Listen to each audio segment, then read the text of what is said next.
சுதந்திர போராட்ட வீரர் தியாகி தீரன் சின்னமலை நினைவு தினத்தை முன்னிட்டு மேலப்பாளையம் சமுதாய கூடத்தில் அவரது திருவுருவ படத்திற்கு மாலை அணிவித்து மலர்தூவி மாவட்ட ஆட்சியர் மரியாதை செலுத்தினார். சுதந்திர போராட்ட வீரர் தியாகி தீரன் சின்னமலை நினைவு தினம் அரசு நிகழ்ச்சியாக கொண்டாடப்படுகிறது. அதனைத் தொடர்ந்து திருப்பூர் மாவட்டத்திற்கு இன்று உள்ளூர் விடுமுறையை மாவட்ட ஆட்சியர் கிறிஸ்துராஜ் அறிவித்திருந்தார்.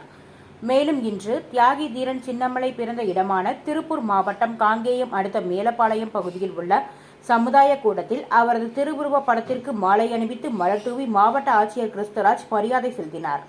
உடன் திருப்பூர் கோட்டாட்சியர் உள்ளிட்ட அதிகாரிகள் பலர் கலந்து கொண்டனர்.